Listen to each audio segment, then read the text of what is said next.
So basically this is the setup here. I've got this fitting. I took the plug out of the block. Goes right into this oil gallery.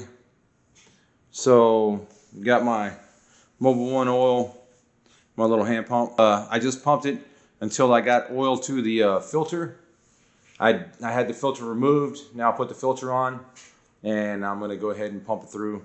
Like I said, hopefully I have enough oil. I filled up the filter. I have this quart and I have a little bit more. So we'll see. And what we should see is oil coming out of the push rod tubes. All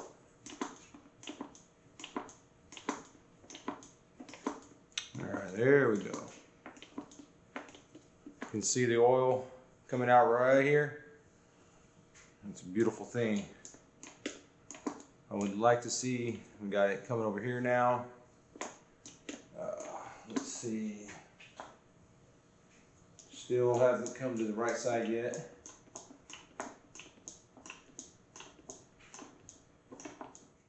So hey everybody, welcome back to Bow and Arrow Garage. So today is the day after Thanksgiving, so I have the day off.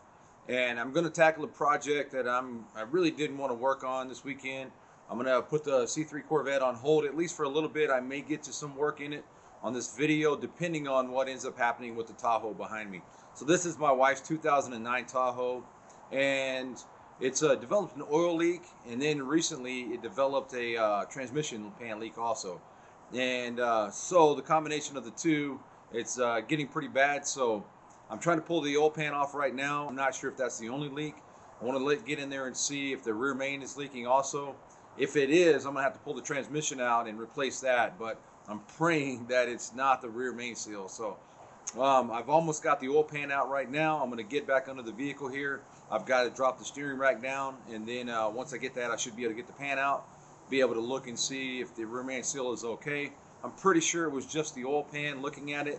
And then once I get the oil pan replaced, then obviously I'll have to tackle that transmission pan also. But anyways, I'm going to get under the car here. I'm going to get this steering rack out, and then we'll see what it looks like.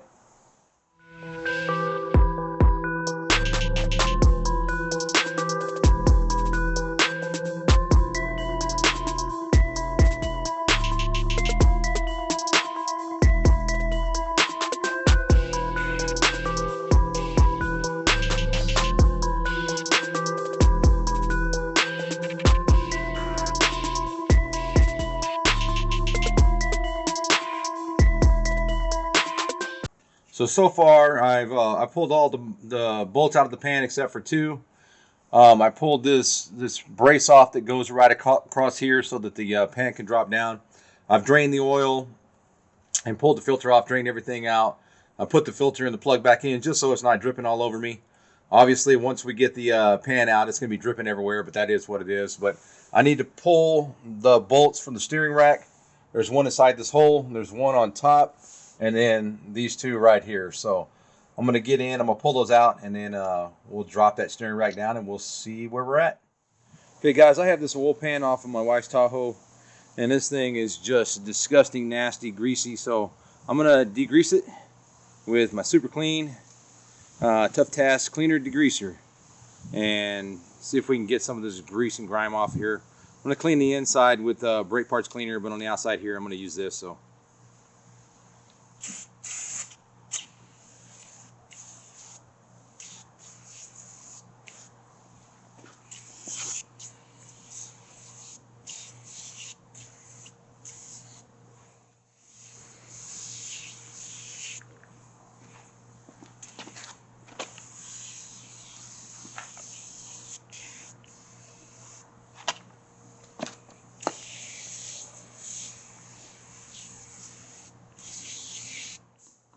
So you can already see it going to work. So I'll give it a few minutes to settle on there. All right, I got the oil pan in. I'm gonna go ahead and put the bolts back in the steering rack, torque everything down, and then I'll put the cross member in back there. And that should be it. I've already put the oil filter on and filled the engine with oil. So once I get everything together, I'll go ahead and crank it up, make sure I have oil pressure, and we'll go from there. Okay, guys, this is the transmission pan. I got it cleaned up. They're the magnets. Note that they are, there's a spot marked for the magnets to sit in, so got them back in the right spot. So anyways, I'm going to go ahead and get this thing in. It's been a long day. And get this mess cleaned up, and then we'll call it a night after I get this thing in. It's the next day here, and yesterday I worked on my wife's Tahoe. It was something that absolutely had to be done. So I had to kind of set the Corvette to the side a little bit, and I'm anxious to get back on the engine, but there's a couple little issues that I have to deal with on the car. The first thing is basically I had an oil pan leak and a transmission pan leak, and together they were making quite a puddle under the car. So my wife had taken the car to the dealership to get the oil changed, and they told her basically that the rear main seal was leaking. I pulled the oil pan gasket off because it was definitely leaking, and I couldn't see any evidence of the rear main leaking at all. So I made the decision to just go ahead and change the oil pan gasket and the transmission pan gasket.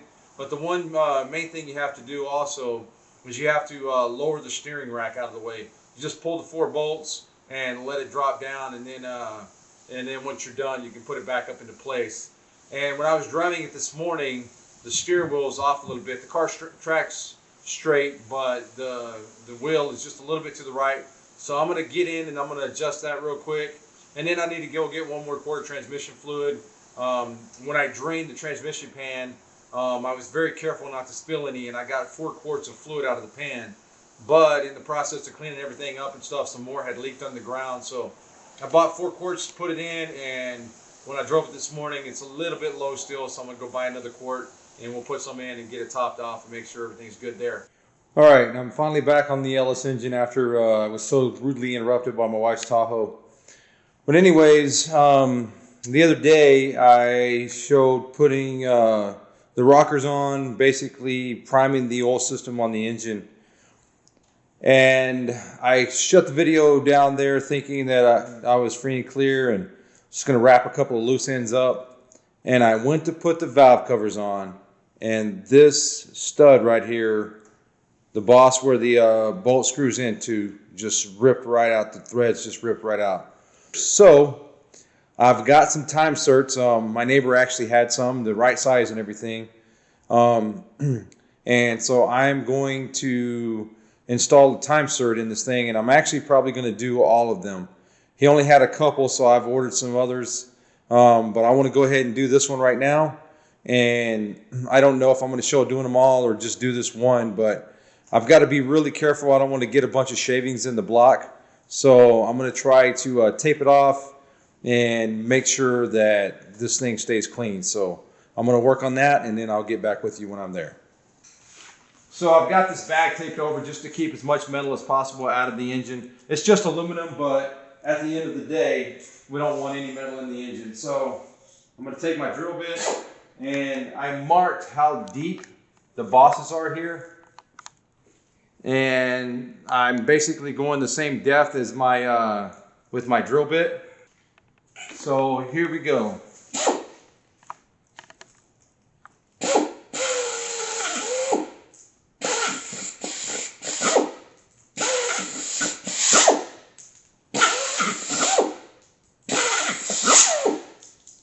I'm going to vacuum these out real quick.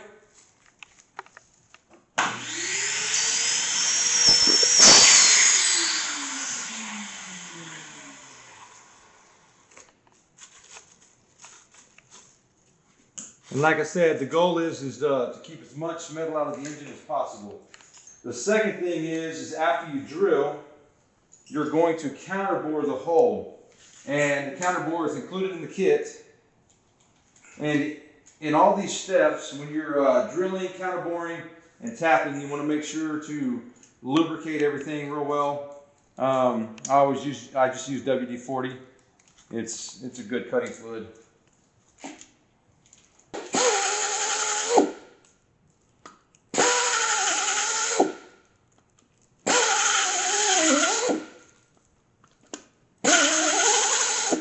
And supposedly the tool limits how far you can go.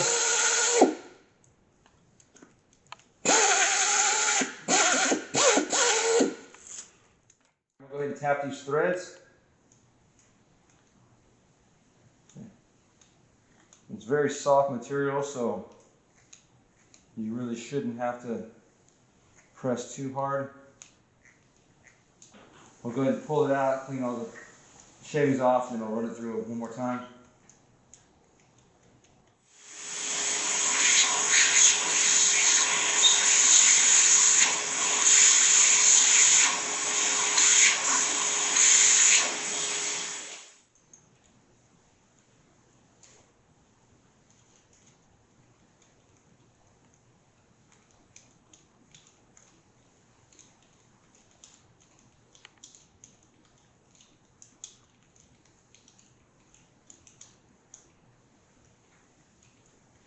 All right, so we hit the bottom there, so that's it.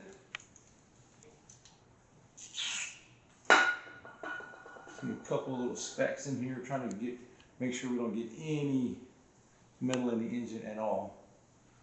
So it's aluminum, so it's not the end of the world, but we want to make sure, do our best to keep it clean.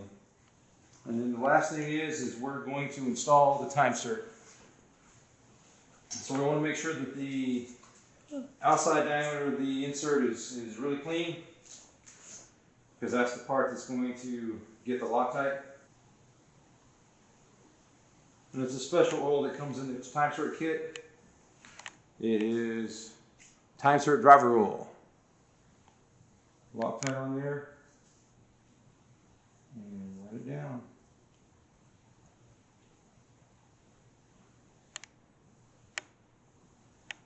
There it goes. And that's the way it should work. Let's see here.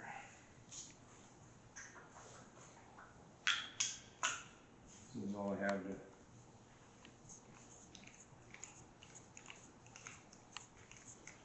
And you run it down basically until the driver goes all the way through the last few threads and expands the threads in the hole.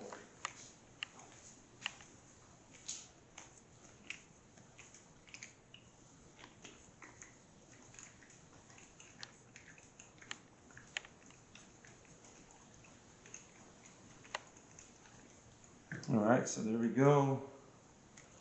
And like I said, there, okay, I felt it go through the. All right, that's it. Back it out. So after looking at the video, I realized that it was just very, very poor video. And I don't know why, but these are just very difficult to get a good shot of. But this is the installed Time-Serts.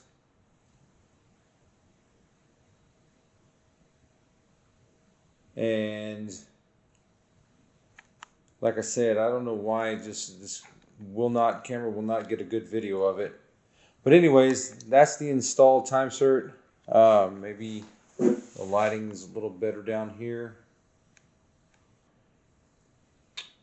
Anyways, that's it. It just, for whatever reason, she just doesn't like being videoed.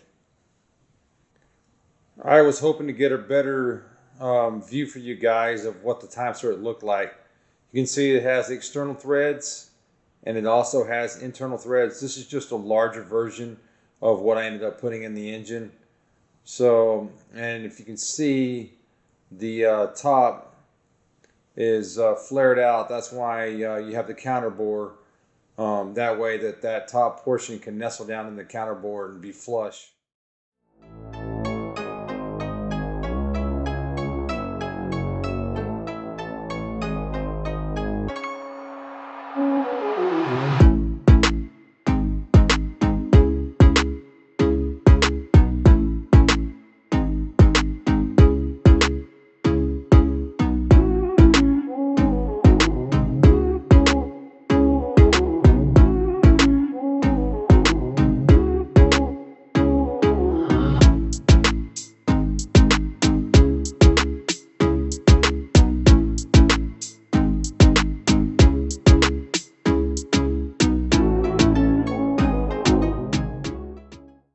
All right, at the end of the day, that's what we were looking for.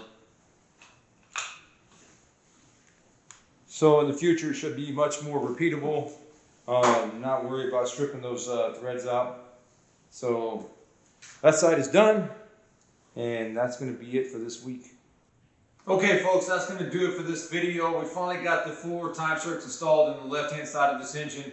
I'm still waiting on the other 4 so we can complete the right side. And once that's done, as far as the engine is concerned, we will be ready to install this thing in the car. We still have to answer the question, what are we going to do for our transmission? And that question will be answered in the next video. But we still have a lot of prep work that we have to do in the engine bay before we can even consider putting an engine and transmission in this car. So anyways, I want to say thank you again for watching the video. Hope you enjoyed it. If you did, we hope to see you again in the future. Have a great night.